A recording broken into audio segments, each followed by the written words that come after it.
A Torá nos conta que assim que Abraão morre, Deus aparece e abençoa o filho dele, Isaac. E aí o Zohar faz uma pergunta bem interessante. Por que, que a bênção de Isaac aparece só quando Abraão morre e não quando Abraão está vivo? Hoje você vai descobrir. Eu sou Yair Alon e esse é o Zohar Diário.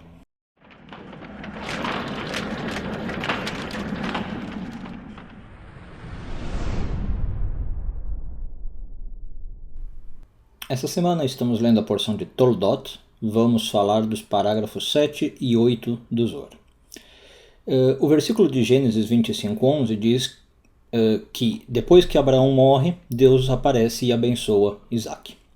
Os comentaristas acharam isso muito interessante, né, porque parece ter uma sequência temporal e lógica. Assim, a bênção só vem depois que Abraão morre.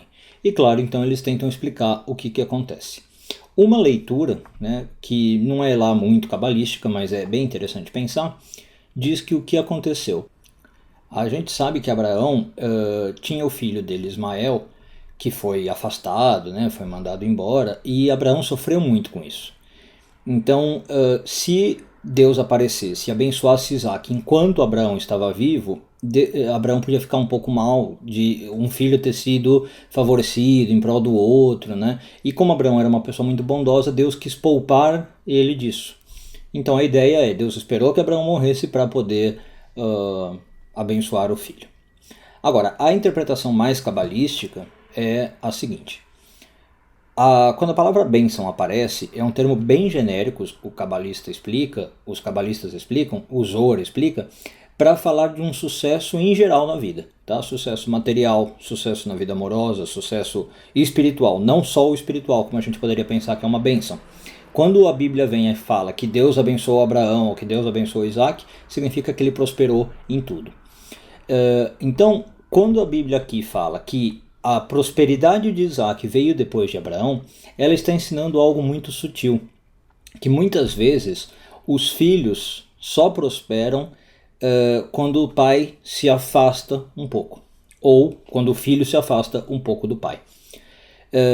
Esse conceito é um pouco difícil de entender, talvez não dê para elaborar num vídeo assim profundamente, mas a ideia é a seguinte: a relação entre pais e filhos é, claro, bastante importante nos primeiros anos de vida, para você criar o filho, dar as bases, mas também é importante que tenha um momento de ruptura. Um momento em que, vamos falar metaforicamente, o passarinho sai do ninho e aprenda a voar.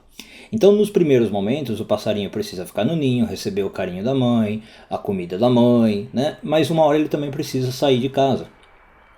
E é isso que a Torá está deixando claro para nós. A bênção de Isaac, ele só começa a prosperar na vida uma vez que Abraão falece. Aí a vida dele começa a andar, por assim dizer. Claro que aqui a Torá está sendo um pouco drástica, na nossa vida a gente não precisa esperar o pai morrer para ser bem sucedido. Mas a ideia de se afastar ainda é válida. Então às vezes você pensar, será que eu já não estou morando tempo demais na casa dos meus pais? Será que eu não estou muito ligado ideologicamente aos meus pais e não é a hora de fazer um corte, né, de andar com minhas próprias pernas? Porque às vezes a gente não percebe, mas essa ligação forte com os nossos pais está nos impedindo de ter bênção, está nos impedindo de crescer um pouco mais. A gente fica preso a padrões familiares, a gente fica preso a um ambiente onde nós fomos limitados, sem perceber que existe um mundo maior para ser explorado. E eu falei aqui sair da casa do pai, mas às vezes a gente saiu da casa do pai e mentalmente a gente não saiu, né? Isso também é um problema que a gente tem que pensar. Então não é simplesmente assim, eu tenho já, vamos supor, 20 anos, moro sozinho, né? Eu sou totalmente independente. Não quer dizer nada.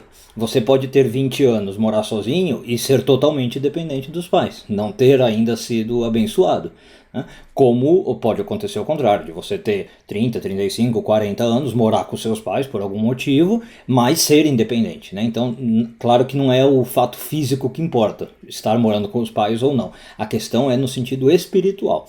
A gente precisa em algum momento da vida fazer essa desconexão, como aconteceu entre Abraão e Isaac, e aí a gente tem um futuro mais garantido, como Isaac, de que Deus aparece e consegue nos abençoar. Um bom dia a todos.